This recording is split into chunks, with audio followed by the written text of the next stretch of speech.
তারাপীঠে মা তারার পুজো দেওয়ার পর সেই দিনটা রেস্ট করে নিলাম। রেস্ট করার পর পরের দিন আমরা ঠিক সকালবেলা ব্রেকফাস্ট করে হোটেল রুম থেকে চেক আউট করে আমরা বেরিয়ে পড়লাম নবদ্বীপের জন্য। আমরা বাস করেই নবদ্বীপ গেছিলাম, আর প্রায় আমাদের 7 থেকে 8 ঘন্টা লাগলো, কেন কি বাসটা খুবই লেট ছিল। সেই জন্য আমরা 8 ঘন্টা ট্রাভেল করে নবদ্বীপ পৌঁছালাম।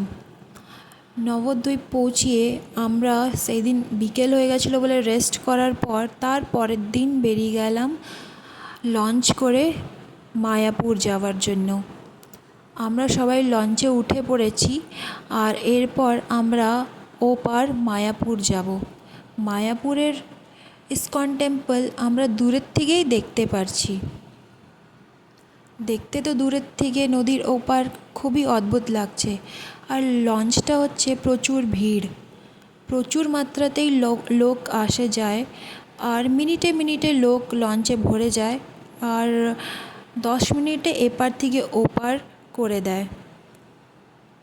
তো আমরা সবার সাথে লঞ্চে করে চলে যাচ্ছি ওপার মায়াপুরে।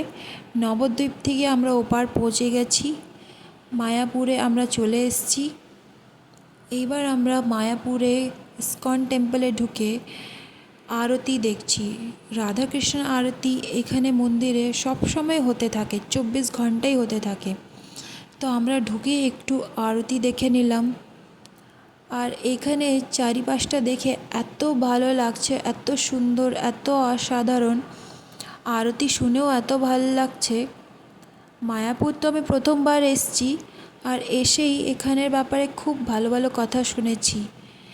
এখানে একটু মিনি বৃন্দাবনের মতন লাগছে। এই যে আমি ইস্কন টেম্পলের চারিপাশটা দেখিয়ে দিচ্ছি। আমাদের এখানে এই ছোট্ট দুষ্টুটা দেখো, এত দৌড়াদৌড়ি করছে, ছোটাছুটি করছে, একে তো ধরাই মুশকিল। নমস্কার বন্ধুরা, welcome back to my channel. এই যে মায়াপুরে পৌঁছিয়ে আমরা সবাই এদিক ওদিক হয়ে গেলাম, কেউ এদিক ঘুরছে, কেউ ওইদিক ঘুরছে। সেদিন আমার মেয়ের দাঁতে খুবই ব্যথা ছিল, কিন্তু ভালো হলো কি মায়াপুরের মন্দিরে ঢুকতেই আমাদের মন্দিরের ভিতরেই একটা মেডিকেল ছিল। আমার মেয়ের দাঁতের ব্যথার জন্য একটা তো ওষুধ নিয়ে ওর দাঁত ব্যথাটা ওষুধ খাইয়ে কমিয়ে দিলাম। এরপর ওকে নিশ্চিন্তভাবে নিয়ে ঘুরছি। চারিদিকে একটা হাওয়া চলছে, আর এখানে ফাউন্টেন চালিয়েছে, যার জন্য অনেক জল ছিটা পড়ছে, আর জলটা এত ভালো লাগছে, গায়ে ছিটা পড়ছে। আমি আস্তে আস্তে করে চারিদিকে ফোনটা ঘুরিয়ে চারিদিকের ভিউটা দেখাতে চেষ্টা করছি। আমরাও টেম্পলে ঢুকতে সাথেই সবাই এদিক ওদিক ছিটিয়ে গেছি, কেউ এদিক চলে গেছে, কেউ ওদিক চলে গেছে। আর ঘুরতেই ঘুরতেই আমরা ওখানকার কিছু বাজার হাট দেখছিলাম। নানা রকমের বস্ত্র বাজার ছিল, ব্যাগের বাজার ছিল, বাচ্চাদের খেলনা, পারফিউম, অনেক রকমের ঘি, তেল, পারফিউম, এখানে সব কিছু পাওয়া যায়। খাবার জিনিসও পাওয়া যায়। বাজার এক্সপ্লোর করার পর আমরা অনেকক্ষণই বাজার ঘোরার পর আমরা তারপরে সবাই এক জায়গায় হলাম। এক জায়গার হওয়ার কারণ ছিল আমরা দূরের থেকে দেখতে পাচ্ছি একজন সাইকেলে করে এত বড় একটা হাঁড়িতে কিছু নিয়ে আসছে। তারপরে দেখলাম একজন সেবক ওখানকার ঠেলা করে ভোগের হাঁড়ি নিয়ে আসছে।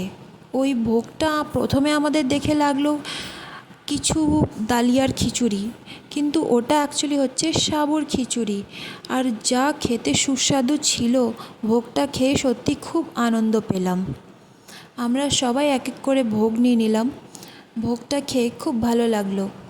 ভোগ খাওয়ার পর ওখানে একজন মহারাজ কথা শোনাচ্ছিলেন। ওই কথা শুনতে শুনতে আমরা ওখানে রেস্ট করলাম। আর রেস্ট করার পর চারিদিকে টুকটুক করে ঘুরে ঘুরে চারিপাশটা দেখছি। ওখানে সুন্দর সুন্দর গার্ডেন ছিল, গার্ডেনের মধ্যে সুন্দর সুন্দর ফুল ছিল। ওটাও আমরা সব কিছু দেখে নিচ্ছি। আর তার মধ্যে মন্দিরের কাছে সবাই আমরা গ্রুপ ফটো তুলছি, মন্দির এক্সপ্লোর করছি। সত্যি মন্দিরটা এতই বড় ছিল কি এইটা 1 ঘন্টা 2 ঘন্টা থেকে ঘোরাটা অনেকই অসম্ভব। সেই জন্য এটাকে একদিন তো পুরো এক্সপ্লোর করতে লাগেই। এতদিন আমি আমার মাদের মুখে শুনতাম মায়াপুর খুব সুন্দর জায়গা, রাধাকৃষ্ণের খুবই সুন্দর জায়গা, কিন্তু কোনো দিন আসার সুযোগ পাইনি। কিন্তু এইবার এসে দেখলাম হ্যাঁ সত্যি এখানে ঘোরার মতনই জায়গা। এখানে নানা রকমের চিত্র আঁকা রয়েছে মন্দিরের মধ্যে, যেটা দেখে খুব ভাল লাগছে। এখানে গার্ডেনটাও এতই সুন্দর, এত অপূর্ব, নানা রকমের ফুল দিয়ে সাজানো রয়েছে। আর সত্যি এগুলো দেখেই মনটা একদম শান্ত হয়ে যায়। তারপর আমরা মন্দির থেকে বেরিয়ে ফুচকার স্টলে দাঁড়িয়ে গেলাম। ওখানকার নিরামিষ ফুচকা খেতে সত্যি খুব ভালো ছিল। আমরা সবাই ফুচকা খেয়ে খুব এনজয় করছি। আর ফুচকার তো কথাই বলো না, আমার 2টো পুচকি এরাও ফুচকা খেতে এক্সপার্ট। দেখতেই পারছেন বন্ধুরা আপনারা কেমনি করে ওরা ফুচকা খাচ্ছে। এমনি ওদেরকে ঘরে কোনো তরকারি দিলে ঝাল লাগে, বাট ফুচকাতে কোনো ঝাল নেই। এরপর আমরা মায়াপুরের বাইরের মন্দিরগুলোতে এক্সপ্লোর করছি। ওখানে নানা রকমের ছোটো না অ্যাকচুয়ালি খুবই বড় বড় মন্দির আছে রাধাকৃষ্ণের। আগেকার জামানার রথের চিত্র আঁকা রয়েছে। এই মন্দিরগুলো ঘুরে সত্যি প্রাচীনকালের মন্দির লাগছে।